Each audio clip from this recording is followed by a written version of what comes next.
You are listening to the USDN on the DSPN.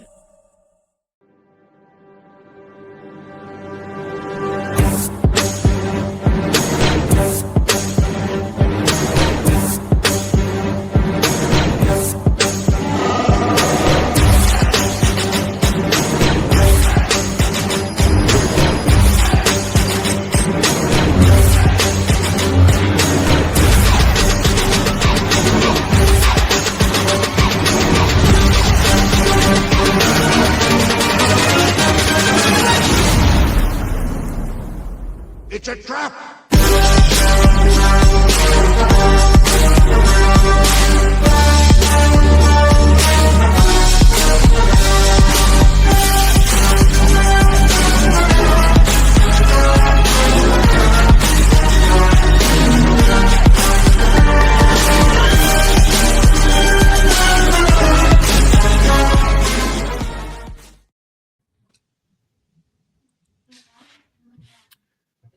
What is up, everybody, and welcome to the United States Department of Nerds, where we are for the people, by the people, and of the people. Some heroes inherit power. Some heroes earn it, and some discover it hidden in the attic of their grandparents' home. Tonight, we sit down with writer Paul Eza. That's right. Founder of Acorn Comics, to explore the world of the Olympian, a modern story where Greek myth collides with small-town life. A mysterious talisman, the power of the gods, and a young man who must decide what kind of hero he's going to be. With the Olympian Issue 2 launching soon on Kickstarter, we're going behind the scenes to explore the mythology, the creative process, and the journey of building a new indie comic universe. The Council of Nerds is now in session. Paul, welcome to the USDN. Thank you so much. I appreciate you having me. Yes, sir. You've been on the slate now for a hot minute, I believe. Been a while. We really have. It's wild to think that I'm booked months in advance right now, and I'm just riding the wave of indie comic goodness. You know what I'm saying? Oh, man, if I could book my day job business out as far as you're booking this show out, then I would be set. Oh, without a doubt. I am currently, I've already got shows booked in June and a follow-up show from that show booked in September. So it's kind of wild in that I've never thought about this. You know, I used to beg people like, hey, you want to come on? You want to come on? You want to come on? And now it's like, I just kind of sit back and they just kind of like, hey, can I come on your podcast? Yes, let's do it. Nice. So it's been great. So Paul, and well deserved. You're obviously doing something right. That's all you can hope for at the end of the day, right? Is that you've built a platform, and you're good enough at what you do to get people to either come on the show or come back on the show, because I do get a lot of repeats as well. And I love the repeat customers. So, because by that time, your rapport is established. You can just, it's like you're talking to your best friend. Mm-hmm. Absolutely. So, but let's start at the beginning, Paul. When did comics first enter your life? I'd be lying if I told you I remembered. I remember when I was little, before I could read, or at least before I could read particularly well, my dad would buy comics and we'd sit down and he'd actually read the comics to me. Mm-hmm. And, that was something that we kept doing long after I was able to read at that level, but it was just something that we enjoyed. It was sort of a bonding moment that we had. Yeah.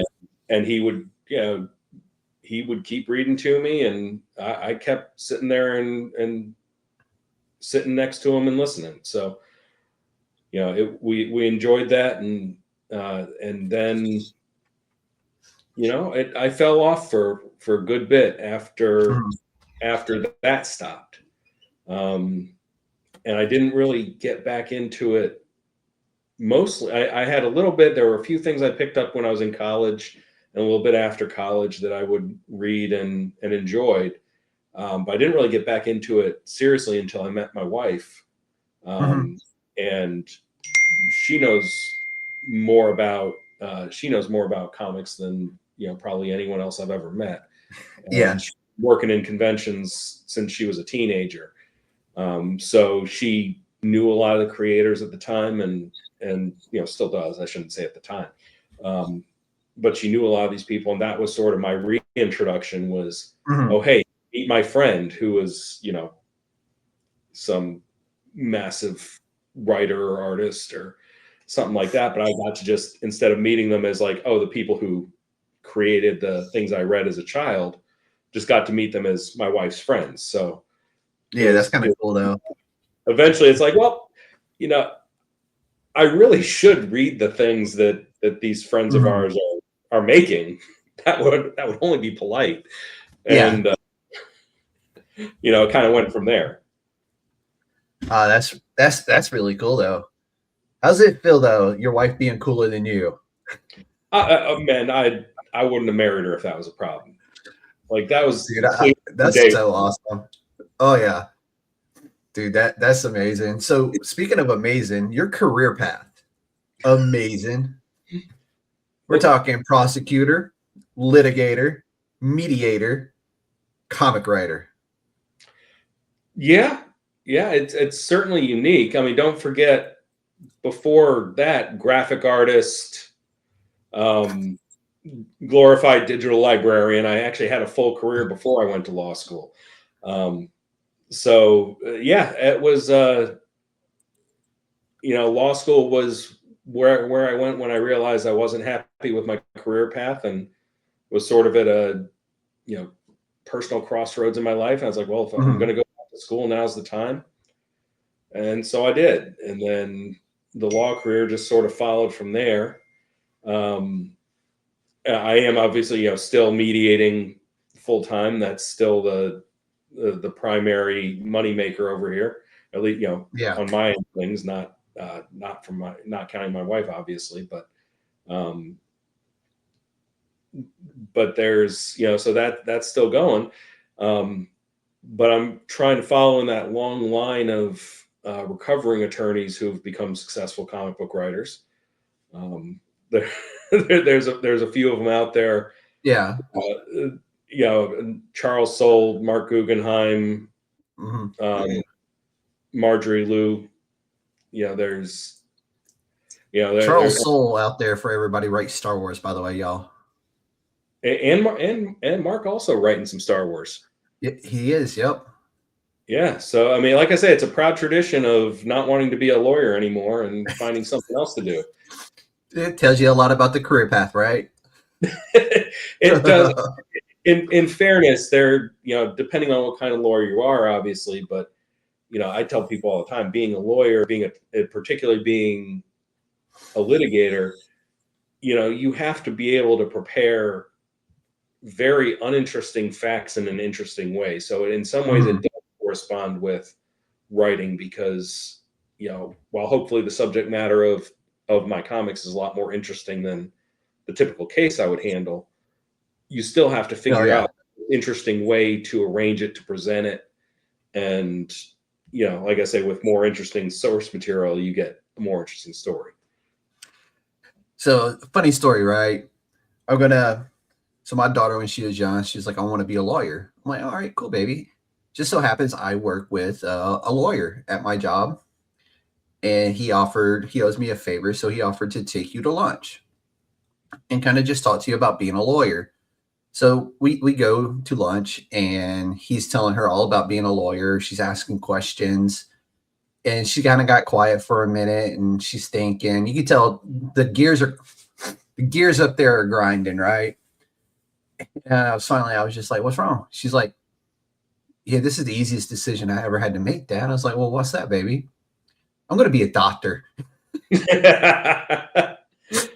Good choice. She's in pre-med. She's in pre-med right now, so kudos to her. But I say that there are a lot of things I like about being a lawyer, and there's a lot of people I know who are really happy with the career. Yeah. I just too many people go into it having seen lawyers on TV and have this, glorified version of it without talking to anyone who's actually done it.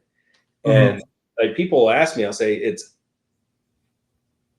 achievable for almost anybody. You don't have to be a genius to be a lawyer. You just have to be willing to work at it.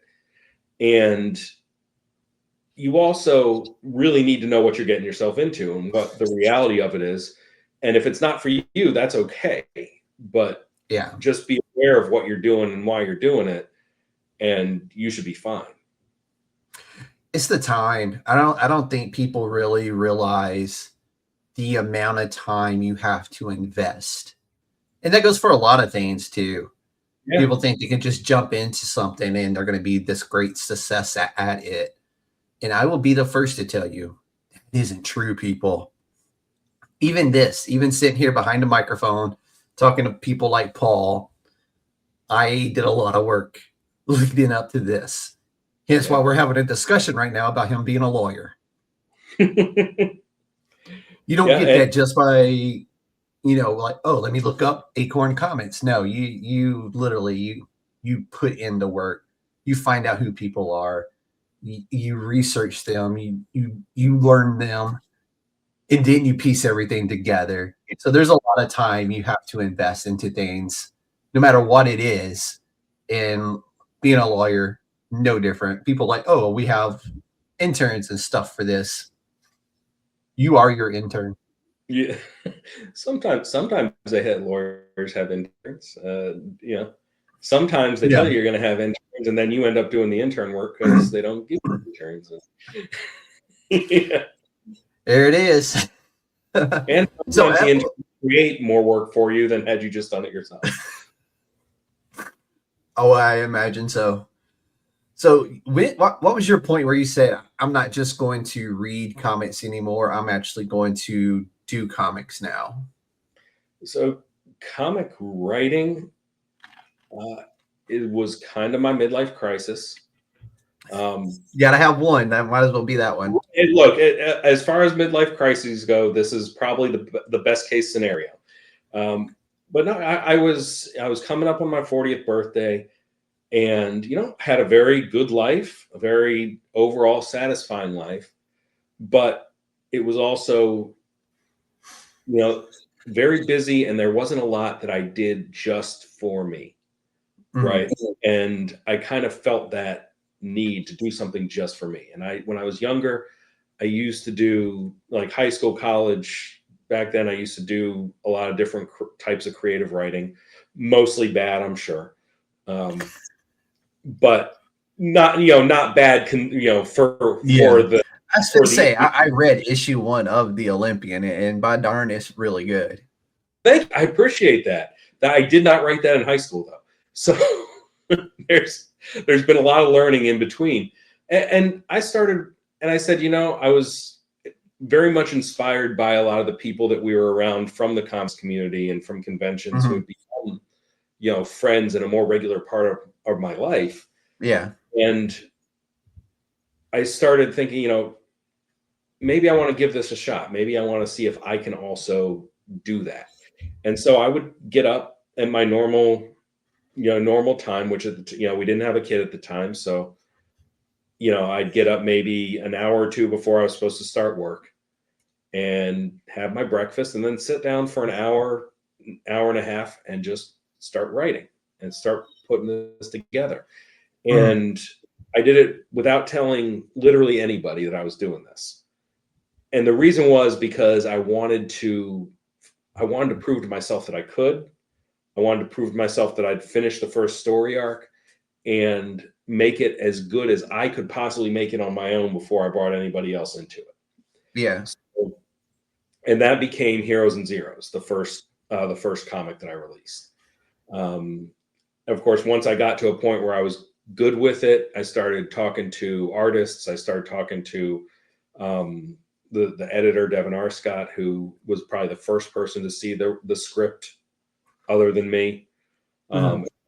I've said before, I credit Devin immensely for not only the editing help he gave me, but for the encouragement to tell me, hey, this doesn't suck. because it's the first time in probably 20 years that I've shown anything I've written to somebody, creatively written. Mm-hmm. And there's a lot of fear putting it out there. Because if this is the best I can do and it sucks, then I guess I'm not doing any more of it, Oh yeah. And so that came together, and eventually I showed my wife. We had the cover, we had the first 10 pages basically done, and what was going to be our pitch copy. And I showed her that, and she looks at it and it's like, "Oh yeah, this is really good. I kind of like it. Who's it's like, is this one that you backed on Kickstarter, or that you're?" And I was like, "Look at the cover again." And she saw my name on it, and she's like, "What? But you did this?" And so, and it's kind of gone from there. And we've now gotten, like I say, 2 issues of Heroes and Zeros. The second one is hopefully going to print in a couple of weeks. And then, since I basically had that story written before we even started putting the art together, I allowed myself to go explore some of these other ideas that I come up with. And the next one I wanted to work on was the Olympian. And so we started moving forward with that one. So what was that spark that led to the founding of Acorn Comics? So as far as Acorn Comics goes, that's just, I had put together a pitch for Heroes and Zeros, and I wanted to at least put it out there and see if we could get some, backing from a publisher, because, at least theoretically, that makes the whole finances of making these comics a bit easier. But I also didn't want to wait for permission. And so when I, sent out a few pitch copies, and I wasn't holding my breath, I didn't hear anything back within, a month or two. I was like, you know what, let's just do this ourselves. You can do this now. You can put it on Kickstarter. You can get the funding for, at bare minimum, to print and ship the copies and have some left over, go to shows with. And I said, you know what, let's go ahead and let's do it. And so I wanted to, where Acorn Comics came from is, I think I always like having the little logo in the corner box. And I said, well, what am I going to call it? And our son's nickname he's our Acorn. So that's what it was. Dude, I like that, dude. Yeah. That's like the most wholesome thing you're going to hear today, folks. Oh, not that. You're just making me, setting that bar for me. See if I can get over it, huh? Hey, that's what I try to do here. And you know what? I've learned to set the bar low to begin with. That way you always have a way to get over. All right. At least that's what I do for myself too, because I'm like, I'll set the bar here. Set those expectations over that one. Man. Exactly. That way when you exceed your expectations, you're like, yeah. My expectation was 2. I did 4. There you go. So Acorn's still relatively new. Founded in 2024. What was that mission when you first started this? Was it just that way you could have that publisher stamp up there, or? That's how it started, and ultimately it's, the baseline is, this is where I'm gonna put out my creator-owned titles. So now ultimately, if that's all it ever is, then that's great, and I love it, and I'm happy to keep putting out my comics. I mean, you built a nice team there, so. Oh, I've been real fortunate. The people I've been able to work with over here, and the people who have graced me with their talents to help these books come to life. But if I was going to say, if we're going to grow, if we're going to have room for growth, and what it could become. I kind of want this to be where the big boys look if they're looking for new. Yeah. But if they're like, we want to see something fresh, we want to see somebody new that we haven't done a ton with, and really find the next big thing. I'd love it if eventually Acorn Comics is the place where, like, those guys are always solid. Let's look at what they're doing. I bet we're going to find somebody. Yeah. And that would be phenomenal. If anyone from big publishers watching, by the way, check out Casey's stuff, check out Dee's stuff, check out our colorists and our letterers, and everybody involved in this is phenomenal. Yeah, and that link is actually in the description right now, and it'll be in the description as well once it goes live again on the podcast platforms and also the YouTube again. I'll always include all those links. So if people are listening and they want to see it, it'll be right there for them to click and check out. Awesome. So your statement about respecting creators and readers is pretty clear on your website. Why was that something you wanted to establish from day one? See, I do my research. This is kind of where the legal background meets the creative background, or at least one of those places. And I have seen, respect for the readers, I think that's a no-brainer.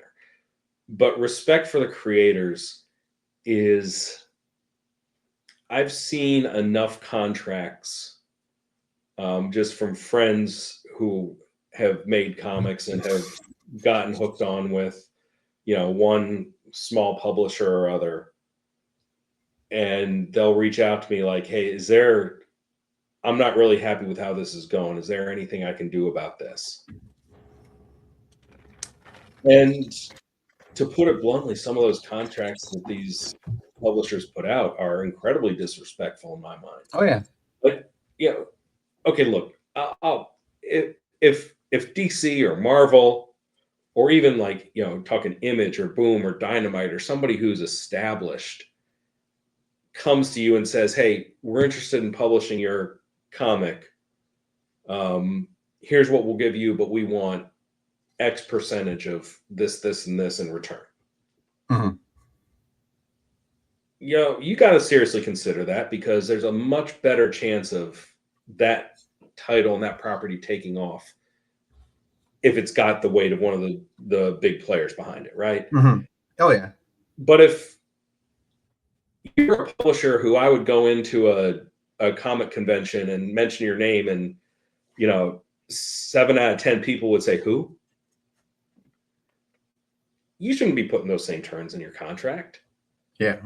Find something that's going to be mutually beneficial, yeah, but not like complete control over somebody else's IP, or 90% of any multimedia profits, stuff like that you see in some of these. That's predatory. 90%. Jeez. I can't say I'm saying that, pulling it out of my career right now. I don't have any of these contracts in front of me, but it was something that I looked at. I was like, that is absolutely shocking to me, that somebody would have the gall, and not even necessarily that somebody would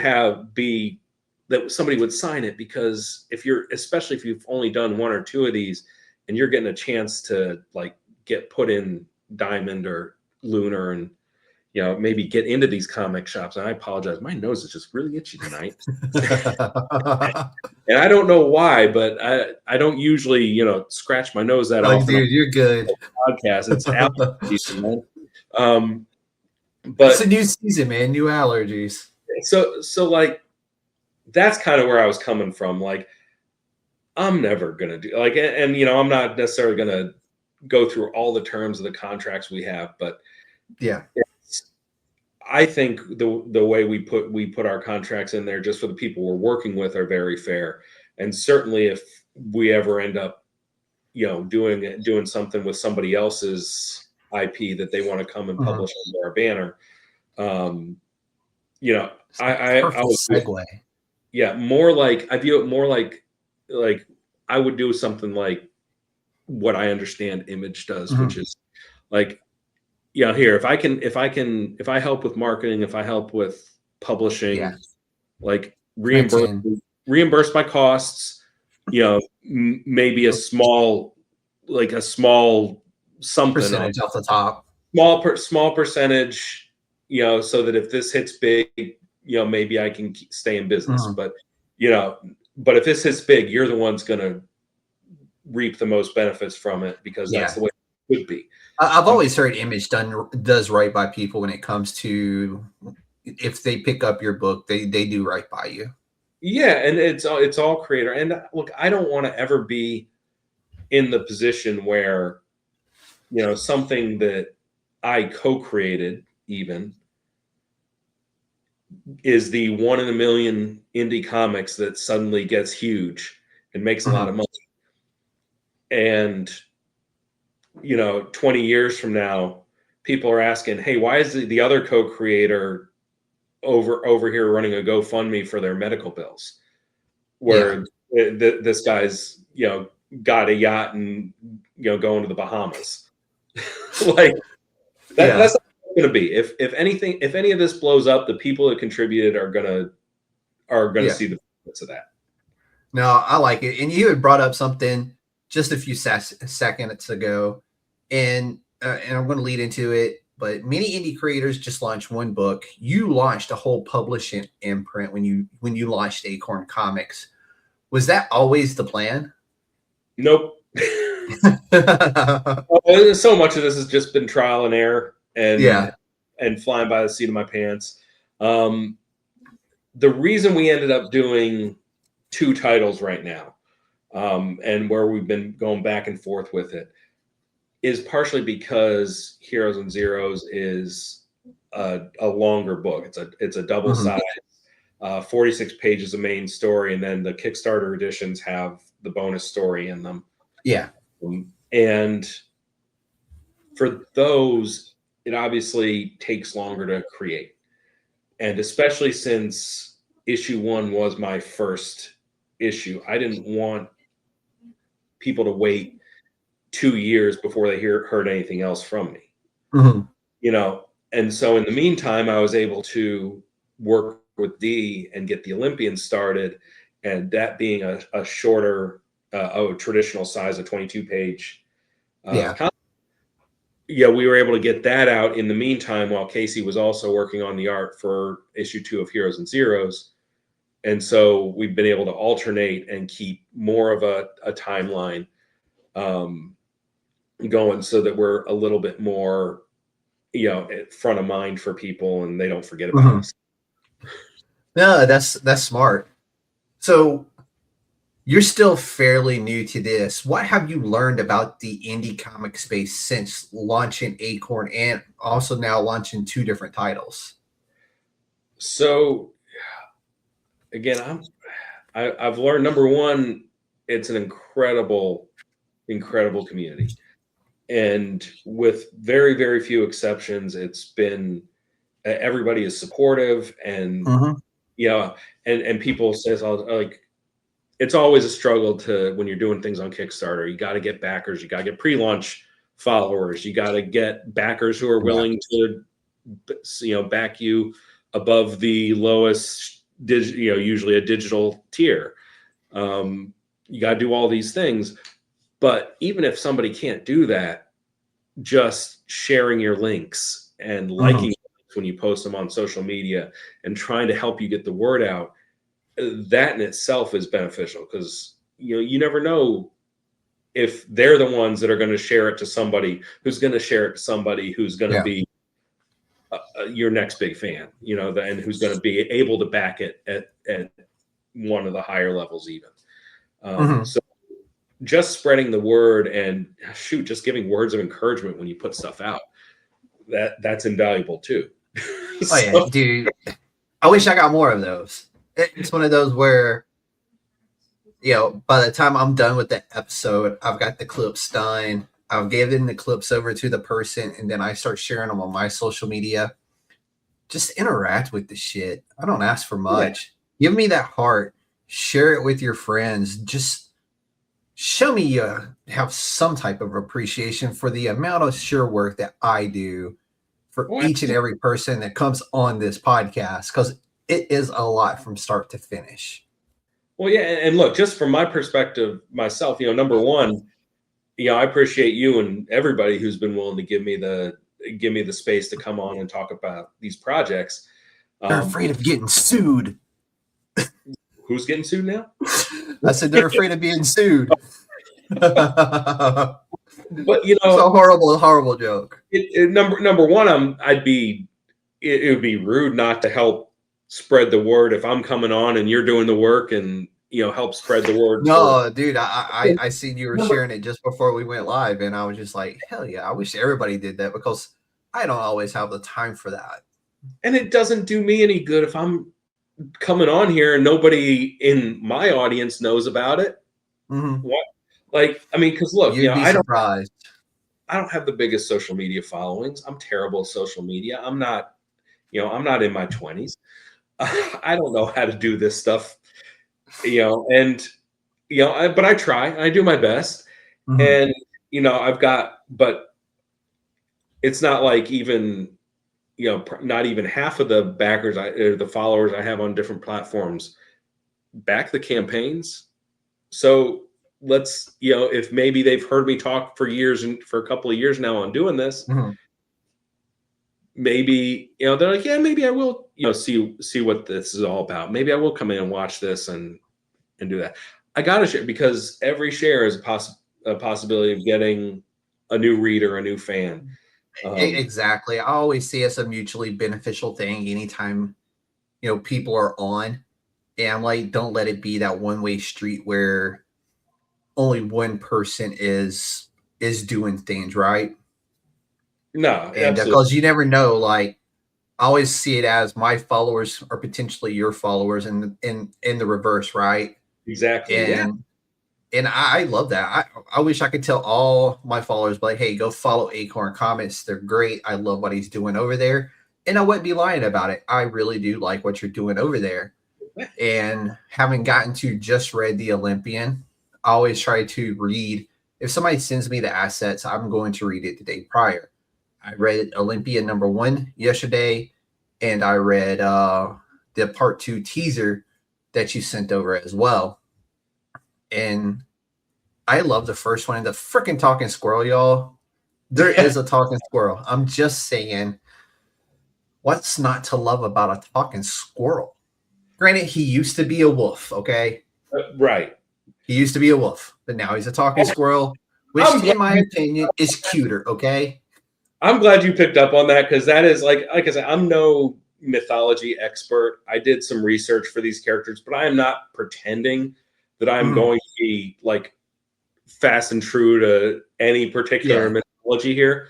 But I do try, and like with Miko the squirrel, when I looked up that particular legend, it's like, it used to be, there's this mischievous character, used to be a wolf and then got changed into a squirrel, and that's why and so I kind of put that in there as a throwaway line in that issue, and it's nice to see somebody pick up on that, because it is really, dude, an interesting story. It really is, and it was so fun to see it. He's like, but what do I know? I used to be a wolf, and I'm like, but also, if that doesn't sell you if I can't sell you with the talking squirrel, there's a damn Minotaur, okay? A freaking Minotaur. How many comic books have a Minotaur? I can name one, maybe two. Yeah, and it's they've been known to show up in Wonder Woman occasionally, and if a lot of Frank Frazetta's older work, but. And that's all I can think of off the top of my head. Right, but I was like, what? We're dealing with Greek mythology here. Why not? And that's the beauty of comics. Like, I can think of the most ridiculous thing to do. Oh yeah. And this particular medium, you can do it. Oh yeah, and that's what's great, right? Except there was one scene, and I'm not going to reveal it because it gives away more than the teaser did, and I did publish a more limited version of the preview on comics.one. But Dee did kind of scold me for one of the scenes because it was a little bit more detailed than by necessity. It had to be more detailed. And I was like, don't worry, we're not going to be doing much there. And her response was just, my wrist thanks you. Yeah. All right. No, but hey, anytime your artist goes like, hey, I'm not getting too much of this, am I? Yeah. It's but I mean, just like everything else she's done, she absolutely nailed that scene when she sent me the art. It was perfect. So, and we I've been segueing into the Olympian now, but tell people on the Olympian, what is your elevator pitch for it? Because I mean, I just did mine. Talking Squirrel, Minotaur. I don't think you really need to say too much more. Right. So the way I've been pitching it, at least at cons, is this is a comic for fans of, it's kind of like Percy Jackson meets Ben 10. Ooh, yeah. With I like that. With also a very heavy influence from the show Troll Hunters. Oh, okay. I don't know if you've ever watched that. I'm surprised by how many people I know haven't, because usually, my nerds have a very similar watch history to me. But if you haven't, Troll Hunters on Netflix, it's freaking amazing. And it was one that I didn't realize had influenced this story as much as it had until I went back and watched it after I had written The Olympian. Yeah. As I'm watching Troll Hunters, like, oh yeah, there's a very similar vibe here. Okay, cool. Cool. No, so it's cool, right? And so this story follows Vasilis Meyer, who is just a normal dude who discovers the talisman in his grandparents' home. But this talisman basically chose him to become basically the bearer of the powers of the Greek gods. They all endued themselves into this talisman because they knew it would be needed someday. Where did that concept come from? Because it's such a cool and unique concept. And this thing is just chilling in his pawpaw stuff up in the attic. Right. So, just kind of take us, my creative process, which I think is the creative process that all people follow, is, I have some weird idea and think of how I can build a story around it. And the real seed of an idea for this one came from something my wife said to me years ago when we were dating that she never even remembered saying to me, but that it kind of stuck with me because her family is Greek or Greek descent, very much like Vasilis's family and and she's like, when I was a kid and we'd go anywhere on vacation and they'd have all those souvenirs with people's names on it, I would never see my name on anything. So it was always a thrill for me to see my name on something. And our son, Vasilis, I was like, well, he's going to have that same issue. I should write a comic with him as the name character. So I'm like, okay, where would that be? All right, well, obviously it should have some kind of, be at least a partially Greek family. So I kind of set it up to mirror our own family as far as, mom's That's Greek, cool. dad's not Greek. And I was like, okay, so it's very much a free association thing at this point. I was like, okay, so Greek, where's the setting? Where's the setting going to be? And I remember that this town in New Hampshire that I grew up in had a surprisingly large Greek population. Yeah. And in fact, the pizza place we would all go to after school was owned by a Greek family. So that's where the pizza restaurant came from. That's where the town came from.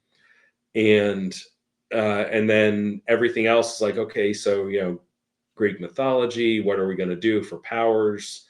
And then I kind of got to the Olympian gods and wouldn't it be kind of cool if you could kind of tap into each of them when needed, and everything else just kind of went from there. Yeah. So Greek mythologies inspired countless stories. What will set this one apart from all the others? So the Greek mythology in this is not the star. It's like I said, I'm not trying to, stick too closely to any particular myth. Just like any mythology, I think there's probably variations of it anyway. So whichever version of it you do, you're going to get something wrong in somebody's eyes. So I'm trying to stick to the kind of high level basics of it. As what the gods do and what their powers are and abilities are. And the star of this is really, it's really the dynamics. It's really the relationship. Squirrel. And the squirrel. And the talking squirrel. Yeah, I mean, look, he's Miko is really he really is quite a big part of the story and will be going forward. So you and Squirrel Girl had this conversation prior to introducing a squirrel, right? I don't want you getting in trouble with her. Oh, no. Are you talking about actual Squirrel Girl or my wife? I don't know the relation between those two, but please continue. I'm interested. For years, she's been known as the convention squirrel. Oh, okay. And actually has a piece of art from Art Balthazar that he gave her at a convention years ago with like a little squirrel wearing a headset. Oh, nice. So yeah, and she's a big squirrel fan. She likes squirrels quite a bit. So I think I surprised her with that because I just wanted to kind of see her reaction to me putting a squirrel in this one when I had not in Heroes and Zeros. Yeah, no, that's so cool though that you've gotten to give your main character your son's name, and B, just have that cool little reference there for your wife. So yeah, I mean, look, because I'm the writer, so why not? Hey, it's indie comics, right? You do what you want. As long as the story still holds up, I don't see a problem with it. And I think, like, to be a little less modest than usual, I think the story holds up. I'm actually really proud of what we're doing with this. And I think, like I say, we finally get the first glimpse of the cost. I broke that rule in the first one. There was no costume, no superhero costume at all in issue 1. And we're finally getting the first glimpse of the costume in issue 2, which I've teased it. It's in some of the promotional stuff we've put out there. I used it. I had to. That cover is so clean. Oh, that D's cover on that, with Ibrahim's colors on that came out magnificent. Just wait until we drop the variant that we just got. So I that's how I like to do my hype videos. As I when I get a chance to do them, I won't always get a chance to do them, but here lately I've been spreading stuff out a little bit more to where I can do those types of videos. And there's nothing better than using the covers for those types of videos. And that cover, that cover's amazing. It's gonna like, if any shop put this in stock, this is gonna scream to you off the shelves. It really would. It's I'm real excited for once I finally get these in my hands and I can bring them to conventions, just seeing how much more attention they can bring in. Like I said, not to say that any of the other covers, like I love all the covers we've gotten, and I always believe, like, when you're doing these comics, especially if you're doing variants, the main cover, number one, unless you're a series artist, doesn't want to do it, should be the series artist, and number two, should have a lot of some storytelling elements in it. Yeah. And I think all these covers that we've had for both of these titles do that. The variant covers more can tend more towards being pretty pinups and that, as opposed to anything else. You got a little bit more leeway, I think, with those. But I've always liked the covers that really have a lot of, little hidden elements of the story in them. Yeah. That you can keep looking at before and after you read. And after you read, it means more to you than before you did. So that's one of those covers where I would have out. Like right now, my I'm a mess. I'm redoing things, but that's definitely one of those covers where once I have my full railing put up around the office here to just display books, that's one that would be up there. Like it's that nice. Like definitely. It came out great. Like I say, I've been so fortunate to work with some of these people I've gotten to work with over the last few years. And they've just made this whole thing so much more fulfilling for me. It's amazing how that works, right? When you get to pick and choose your coworkers. I really love this, the collaboration and the whole process of getting this stuff. There's no better feeling than, you suddenly get a notification on your email and you open it up and here is a page that up until that point had only been in my imagination. Yeah. No, that covers the money. So Vasilis is someone who is very reluctant to want to take on this responsibility, and the talisman has chosen him. He's got Miko, he's got the Minotaur, both like, dude, you're it. Sorry, dude, but you've been chosen. So he's very reluctant to become this hero. Are we going to learn in issue 2, why he actually did kind of decide to just pick up that mantle and be the hero? I think we're going to get more of an inkling of that. Yeah. I don't know if it's going to be a aha moment per se. Yeah. But, it's ultimately going to come down to just his character and his choice of, because he's a small town guy and he likes his life. And if he's going to do this, how he's going to do it has the potential to really upend his life. And that's a big choice to make. So it's not something that he's obviously going to come to a decision one way or the other quickly.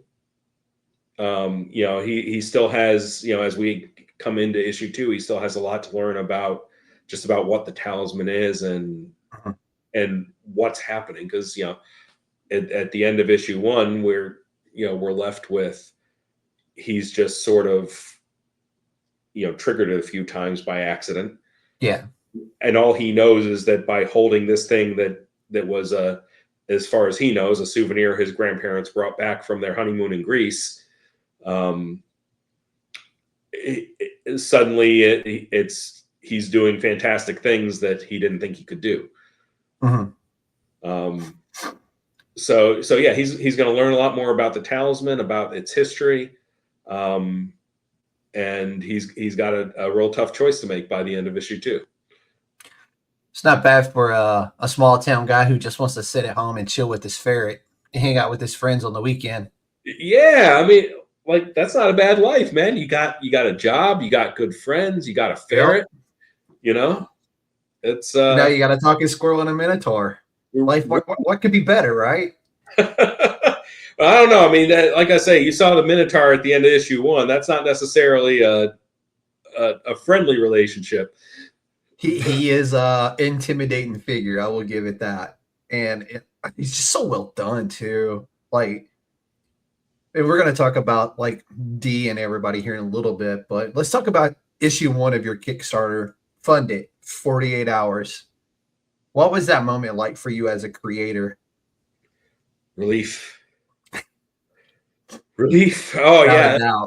These Kickstarters, they are stressful. If you want to know why so many creators, myself included, are so passionate and frankly annoying about getting pre-launch followers on these campaigns, it's because it is so nerve-wracking to hit that launch button and then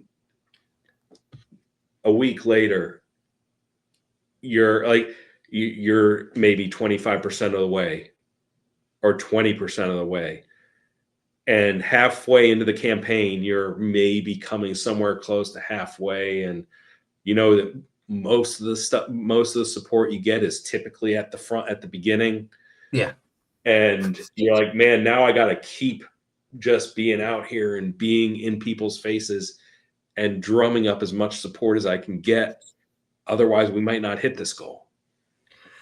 It's wild. I know some people see it as an annoyance. I love seeing the passion that independent creators bring to their stuff. And that's what I see it as. And I guess it's just me being like having worked with the industry now for a little over a year and doing this type of stuff. But I love it, man. It's infectious. And it just kind of makes you want to be like, hey, dude, what do you need, man? When I say annoying, I think that's a projection, because we all feel like we're being annoying by posting about it, stop all the time. And I've never actually had somebody say, this is really annoying, could you please stop? Like most people react like you do, like, God, you never know who's going to see it. You never know who the algorithm is going to show it to. If you post 5 times a day, each person might see one of them. Yep. You just never know. So it's not that annoying in reality. You just feel like you're being annoying. Oh, I'm sure. And it's what I always tell people is like, when the podcast ends, my support for the project doesn't end with the podcast. I still I follow you on Instagram. So if I see it, like your post pop up on Instagram for the Kickstarter, I'm sharing the Kickstarter, I'm doing all those things to follow through on your appearance here on the podcast, because especially when you're an infectious person, when it comes to your passion for the project, it carries over to me and subsequently carries over to other people as well. And it's hard. Like some people, I've had some on the podcast where I was just like, I felt so unenthusiastic about their project after the fact that I just didn't care. Oh, that's unfortunate. It's one of those where like, if they ask to come back and be like, no, I can't do it. Sorry. And it's not that they create bad stuff. The stuff they create is good. Sure. But they lack that passion and that enthusiasm for what it is they do. It's there. It's just they don't know how to project it outward. Yeah, you know what I'm saying? I get that too, because like I'm not the most naturally charismatic person. Like I can gear up for something like this, and I am excited to talk about this. But I'm like a lot of writers. I'm very introverted in general, and we were just talking. I told you how introverted I am. Yeah, and like it's great to talk to people, and I do enjoy it. I legitimately do enjoy it, but that doesn't mean that it doesn't take a lot out of you on the back end. And so it's something that you really got to gear up for. And like I say, a lot of people who are creative are not like creativity and public speaking and marketing smarts are all very different things and very different skill sets. And not a lot of people have all of them or even 2 of them in some cases. I mean, I'm not an actual public speaker. I've had to work on this over the last, 17, 20 years since I started law school. That's what this is. This is me briefing and standing in front of people talking and actually making all those classes I did take in college to be useful now, in writing this stuff and getting, the way I approach things, the research I do, like I'm constantly evolving, like even the way I do my social media, I'm always going back out there and seeing what other people are doing. Although I do, first, I take it back to a certain step where I still need to get certain points across, right? Like the show is going to be at this time on this day, follow this person, boom. Because I do as much as I can possible to make everything I do at the end of the day when somebody's coming on the show about that person. I could sit here and scream at the top of my lungs all day, say, "Hey, follow me, do this, share this," but is that what I do though? But what I do is people and marketing people and spotlighting people and their stories and their books. So I have to kind of take that step back and go, all right, it's about the person. I'm going to push the person. I'm going to market the person.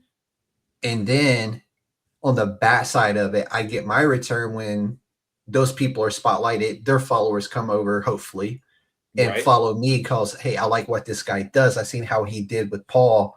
I want in on that too. I want to see what he does for other people as well. And you'll notice that I do everything the same way for everybody. And that's fantastic, because that's also like partially that's how I've found, other things to watch and listen to. Like if I've even been on a show or talked to people online or seen them cover somebody that I'm friends with. Yeah. Oh man, hey, I'll go check out their show. And if I like what they're doing, then there it is. I'm following. I'm supporting. I love word of mouth. Word of mouth is so great. I get so many people coming over from word of mouth. What's his name? Who was just on the podcast was word of mouth from another guy who was a word of mouth from another guy. And now I'm 3 interviews deep from word of mouth. And I love that kind of stuff. Like, oh yeah, this one person said that you were great at this and to come on your show and, push the book. I was like, dude, that's so cool. It means I ain't got to do nothing from a advertising perspective as far as trying to get people on the podcast, because they're just showing up now. And it's great. I love that. Because that's really the hardest part about this job, is trying to get people to come on the podcast. And once that part of the job is gone, I can then focus on what really matters, which to me is the person. Well, that's fantastic, though, and I say it's much appreciated, because dude, I love this. This is my wheelhouse. I love it. From me, and I feel confident speaking on behalf of literally every other indie creator out there. We all appreciate indie focused media because it's so hard to get your. There's not a lot out there. I've said this so many times. There is an audience. There is a big audience for indie comics. The problem is for each creator, since we're all kind of scattered all around, to find their audience, and and to be able to have kind of a hub of a handful of places you can go that are consistently spotlighting this. Yep. And that's what I'm trying my best to make this is that central hub. That's why I have the Facebook group that you can join, and you can literally say, hey, my Kickstarter's launching on this day. You can share it on that group. And that's what I'm trying to evolve this into at the end of the day, is I want to be the media hub for indie comics. You got a Kickstarter going, cool. You can come share that over here with my group. If you got something else going on, like, hey, I hit this milestone today. Dude, I want to know about your milestone you hit today. And I love that kind of stuff. And I continuously want to make the USDN now that media hub. Or if you just want to talk about a movie you just seen over the weekend, please, let's talk about it, and that's what I love about having that group there. Is we call it the fan page, and it will always be a fan page, but I want it to be a media hub for others to come in. They can share their work with everybody. Like, hey, check out the pages on my new comic book. And hopefully that leads to, you get more backers as well. And then, of course, there's the podcast page, which is where I do all my advertisements and stuff like that for this. And I also share it to like 15 different groups at the end of the day. Yeah. Whenever I'm all over the place, like, and you don't realize I have to do 2 different posts every time, because they will only let you post in 9 groups. So I then have to go in, recreate that same post. Thankfully, I do all my posts, and I can just copy it and paste it right back. Right. So it's not that I'm not doing a lot of work in terms of that, but it is remembering, okay, which 9 did I just do to make sure I don't overlap and piss off the administrators of that group or the moderators of that group, because I've done that more than once, I'm sure. I'm sure. Yeah, that seems like an easy mistake to make. Yeah, I'm pretty sure I probably do it once a week. Thankfully, I haven't got any nasty grams going, hey, dude, what the hell are you doing? So thankfully, right. I haven't gotten none of that. So I must be doing something okay. So hey, clearly, yeah. But so let's talk about issue 2, man. I've gotten to read the little spoiler you got in there. What more can we expect in that second issue? We're going to get to see some expansion of the Greek mythology. I hope there's more squirrel and more Minotaur, personally. So definitely going to be some more squirrels, some more Minotaur, and again more of the dynamics with the family and friends, which is he's got such a great dynamic there too, and that's another thing I loved about this story. He's got such a fantastic friend group. His grandma, his mom and dad, they all seem like there's such a good dynamic there. Even though he's still kind of got that normal, like early 20s angst, like I don't want to go to Meemaw's house. Come on, right? Well, yeah, like I mean that's kind of. Yeah, the family's just gonna do the same thing the family always does. Yeah, and it starts with his grandfather had passed, and in issue 1, so it's like everyone grieves their own way, and for him, even though he knows his family wants him there, it's a little much for him. So he'd rather be around his friends and maybe try and think about something else. So that's, but he also knows that his Yaya needs his help and needs him to come over and do some of this, and so that's why he ends up doing, because he's a good kid. He's ultimately a good kid, and even though he's gone and Meemaw, you don't know how much time you're going to get with Meemaw, so go see your Meemaws, people, is what I'm saying. If you're and if they need something, you help your family, even if it annoys you a little bit. And that's, so he comes through and he goes and unwinds with his friends. But it really is, I think the mixing of the family dynamics and the friendship dynamics and the mythology and the adventure and all that put together. And we're taking another step in that direction. He's going to have a lot more, like I said, you're going to see the costume, you're going to see the powers a little bit more developed in this, and you're going to see he has a big decision to make at the end of issue 2, and you're going to get to see what that decision is. And are we going to start to see some enemies or threats start to emerge in episode or issue 2?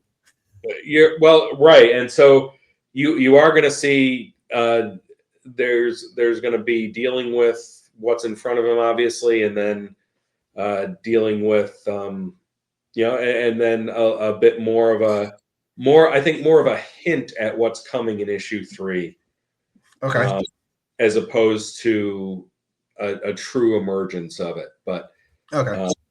You see you still build to it. I think I can give this little clue, and we've already seen it a little bit with Miko. So Miko, the squirrel, comes from Native American lore, whereas obviously the talisman comes from Greek mythology. Yeah. What does that tell us? That tells us that multiple mythologies and lores exist, and in this world were real.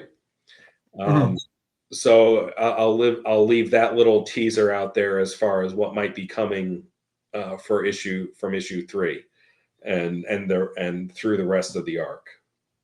Yeah, I like it. So how far out is the Olympian planned? Are we looking at like a 6-issue series here, or are we looking at like we're planning arc of 6 and an arc of 6? Yeah, we're planning for a 5-issue arc. Okay. With all of these, with both of these stories that I've done, I kind of wanted to break it up in a way that if a publisher with funding came calling, it would be very easy to put it into an existing framework and sell it that way. But also, easier to break down and make this. And and get it out to the fans that we have that are Mhm. that's from from the ground floor. So I wanted to keep it manageable. 5 issues. That'll still end up being over 100 pages of story, and with room to grow and go in many different directions after that if the support's there for it. Yeah. And like I say, and that's the same with the Olympian and with our other stories too. Like I always want to leave the door open for something additional in that universe if we Mhm. decide that we have stories to tell. But I also want to wrap up the story that we're telling in a satisfying way, Yeah. Oh, yeah. so that we can, so people feel like they're not on the hook. You got it. Yeah. Like they got their whole story in that just in case, And 5 issues is a lot of pages when you sit down and think about it. And I like to get a full story and then an arc within 6. You know what I'm saying? Right. To me, that's just I call it standard comic book, but at the same time, if you can't get a good arc out in 6 issues, what are you doing? Right. I feel like you with few exceptions, at that point you're probably just dragging it out because maybe you don't know where you're going with it. Yeah, and I've seen stories like that as well, and I think Marvel's notorious for that. So, well, and you can't look if you're going to tell a good story, especially in the indie format, when you're doing it in this way. Like I feel like going into it, you've got to know where that story's going. You've got to have a good. The backers have to have an idea too. Like they have to know going in if they're going to support you and become a fan. They got to know. They really do. Otherwise, that support's going to be like dried up.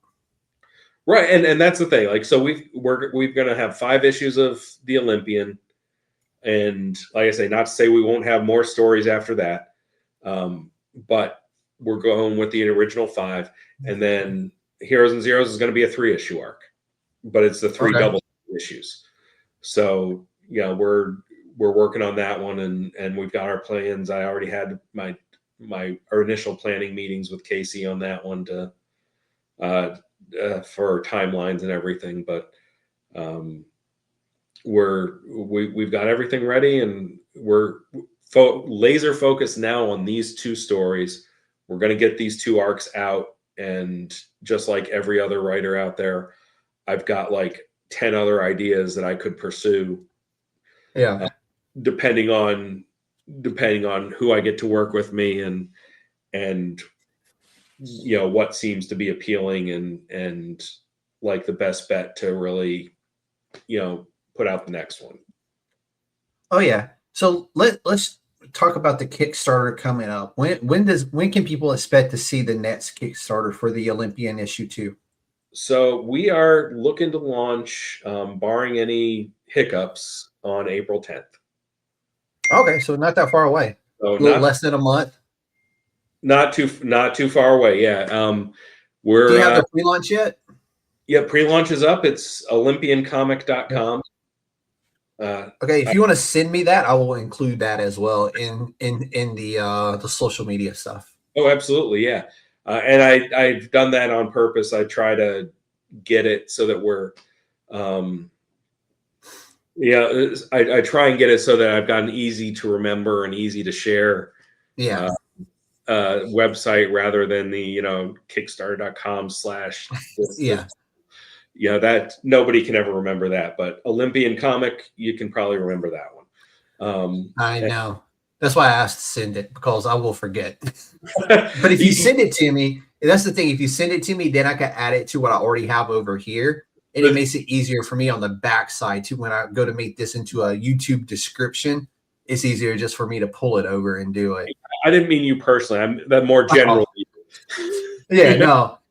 I like to get everything out as humanly possible for the person, especially if it's the Kickstarter pre-launch. No, and I know how much that pre-launch means to people. Yeah, I appreciate that, and I tell people all the time, look, if you think there's anything at all interesting about this, please follow the pre-launch, because you're not locked in. You don't even have to back it when it launches if you decide later you don't want to. But having those higher pre-launch numbers helps us when we launch. And I've never conclusively confirmed this, but I am fairly well convinced that that does play into Kickstarter's algorithm of what to promote and support. So, you know, I mean, there's that, and then, you know, there's backer kit as well, which is a secondary thing that will do all that stuff for you, which is an additional amount of money you have to give to this, and they push that Kickstarter for you. And there's nothing wrong with that. I know people who have done it and they love it, and cool. However, if I, as, you know, Snuffy, can get this in front of, you know, my social media eyes as well, then that's one more way of pushing that. And the more pre-launch you have, and the algorithm does, in fact, for Kickstarter, because you have to look at Kickstarter as another social media, right? Even though that's how you're funding your book, is it will make it more readily available. So when you go to Kickstarter, comic books, it kind of like, they're just all kind of jumbled in there, and you can see them. Right. But if you're doing well on your pre-launch, then when you go to launch, it's going to be more visibility because it's going to be toward the front of the pack. So, right, yeah. So, and that's really it. And that's just another way to support indie creators that are doing the crowdfunding is give them a follow on the pre-launch page. They're free. It really does help, and that part at least is no financial commitment whatsoever. Yeah. You can decide later if you really want to back it or not. Likes and follows are free. Yeah, absolutely.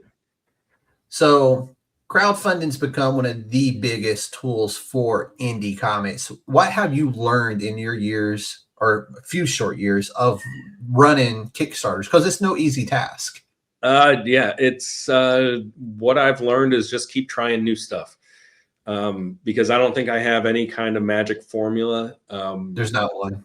Yeah, it's I'll keep trying new stuff. I'll keep putting out different options, different tiers, try and get in front of different audiences. You know, come on new podcasts. Thank you. I love having people on. I love talking Kickstarters. I love launching Kickstarters. It's just so fun to do. And that, with Kickstarter, and like, there's no whatever kind of tier or add-on or thing that you think people might be interested in, there's no harm in ever putting it out there. Like, and that's literally the next question. When you go to launch this, what do you have anything special planned, or are you just doing like the books? What's the plan for Olympian #2? So we're going to have a tier for obviously for the digital, for the physical copy for the variant cover. I usually do a version where you can get all covers for people who want that. You'll be able to get add-on issue 1 if you didn't get a copy of issue 1 before and you want a copy now. But we're also going to have a couple of, so we did a coin in the first one that was a big hit. That was a coin version of the talisman. Oh, that'd be really dope. And that was a really big hit. And so we're doing another coin this time around with Asterion, with the Minotaur on it. Oh, cool. Yeah. And so hopefully that'll be a big hit again. We're doing t-shirts this time. And so we've got 2 different designs on the t-shirts that people can order. We have I think we've got a couple of spots for advertisers in the back of the issue, half-page ads if you want. And one thing I put out for the last campaign for Heroes and Zeros that I think is going to be a mainstay is going to be the patron tier, which is obviously a much higher price point. And I don't expect that most people are going to look at that and say that's for me. But for somebody who is a repeat backer, who backs most of our campaigns, or who just is very generous and wants to help us out, it's that higher price point. But I said, okay, for the last campaign, you're going to get everything that we publish between now and 2030. plus any Kickstarter stretch goals. Now, that's not honestly, that's a pretty good deal. Now, that's not a guarantee about what we will publish or when we'll publish it. Yeah. We don't make any promises about that. But I think we've got a fairly consistent record. And now that we're focusing only on these 2 titles, and, we are committed to getting these 2 story arcs out at minimum, like that's really, like, you can certainly count on that happening within the next few years, and probably more. Most likely more, unless things go horribly wrong. So again, not going to be for everybody, but we're going to have that patron tier for anybody who really feels like throwing that extra support our way. And we did get one backer at that tier in the last campaign. So shout out to Brian. Thank you, Brian. Way to go, Brian. And part of that also a special thank you in the back of that issue that you joined for that tier, and and a few other cool things. And for anybody who is a paid subscriber to our newsletter, you're going to have tiers available with a discounted tier on the digital and free shipping on several of the physical tiers. So if you're willing to throw a few bucks a month our way on the newsletter, we'll get you back on the shipping on that. Plus, you get other extras through the newsletter. You get previews of the art that other people aren't getting, or at least before other people are getting it. And some other, again, kind of by the seat of my pants with this, but we're trying to come up with cool stuff every month to give to our newsletter subscribers. No, that's really cool. And I always like having my name in the back of the book, or having that as an option when it's affordable, because some people price it like ridiculous. I'm like, dude, you're just printing a page with names in the back. Why is this going to cost me $25 or $30? That's ridiculous. And that's not a knock on anybody, but I do like it when it's like in that $12 to $15 range. That way I can go, hey, let me go ahead and slap the podcast name in the back of this book. That way when people get to the back, they see that podcast name, I can be like, free advertisement. Well, not free, but cheap advertisement than what I would normally pay if I was going to advertise through like Google or something like that. So. Right. But let's talk about the future, man. What does the future have for Acorn Comics? You've got Heroes and Zeros, the Olympian, and I believe Intrusion. So the Intrusion was just a short that I did. That was one that I'd been working on, no real dialogue or anything. And I took some time to just put together this little 3-page script. And there was one artist I've been following for years who just has a very distinct style, and I couldn't really imagine it being drawn by anybody else. And that's an artist by the name of Lane Lloyd, who is out there and does, and you'll see Lane pop up on some projects here and there and doing a lot of cover work. But they do, again, very distinct and unique style. And I was like, okay, I just got to get Lane to work with me on this one, because I think it'll come out pretty cool. And it's like I say, it's a little 3-page horror short that I think came out really cool, black and white, and it was just a fun thing to do. Other than that, I've got, like I say, a few other projects. Nothing that's with most of them, I've got about 10 pages of script done, and then an outline, because that's how I proved to myself that I've got a viable idea. Because I start writing it, and then if it feels good and I feel like I've got a good grasp of the world and the characters, then I'll take it from there. But I'm not going to focus on any of those until I get these 2 done and out in the world. I like it. What does the next 5 years look like? I say hopefully getting these 2 arcs done, and then debuting a few other things, and maybe some continued stories from the Olympian and Heroes and Zeros. You know, like I definitely really, I haven't read Heroes and Zeros. That wasn't in the plans for this show, but it's one of those where if it's as good as the Olympian, I definitely want to go back, and hopefully with the Kickstarter that will be available, because I definitely want to read that now too, because it really is such a good series, and the Olympian is fun, and I can't wait to actually for this to kick off and launch. That way I can get my hands on it. But why don't you go ahead and let everybody know where they can find you? So you can get, we have our website, acorncomics.com. You can get, back copies of anything we've done. Right now, I think all I've got in stock at the moment is the variant covers still. Okay. But that's not really a consolation prize. We got Heroes and Zeros 1. We got variant covers by D. Fish and Tom Rainey. Salome Lucia Antoinette and Walter Giovanni on the Olympian. All the covers were brilliant in my mind. We've got some of the prints, some of the other merchandise we've got, that we put through the Kickstarter. The coins are up there on the website.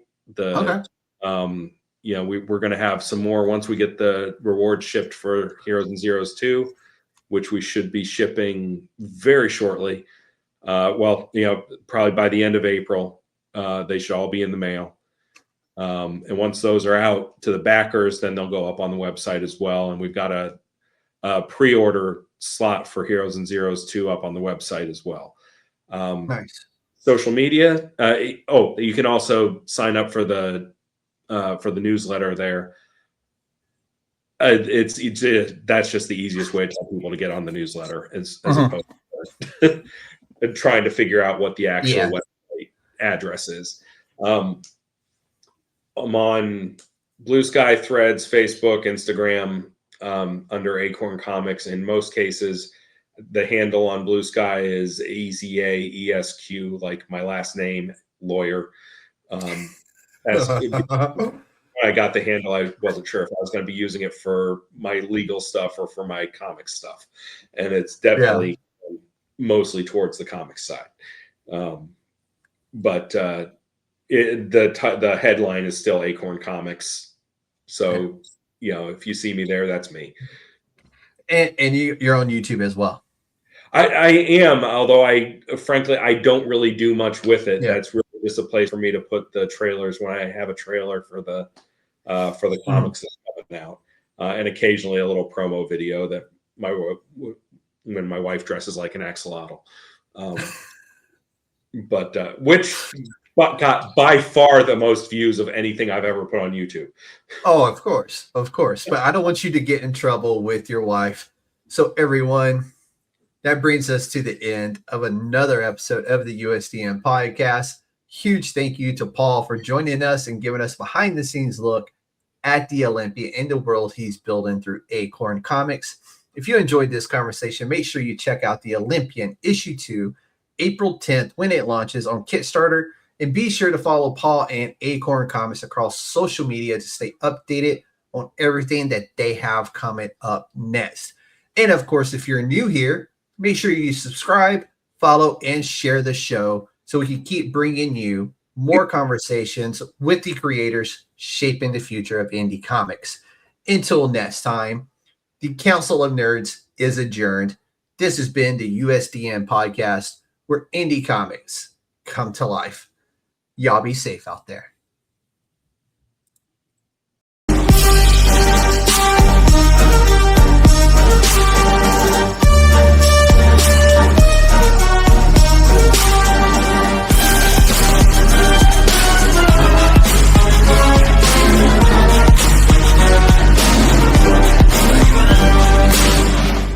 It's a trap!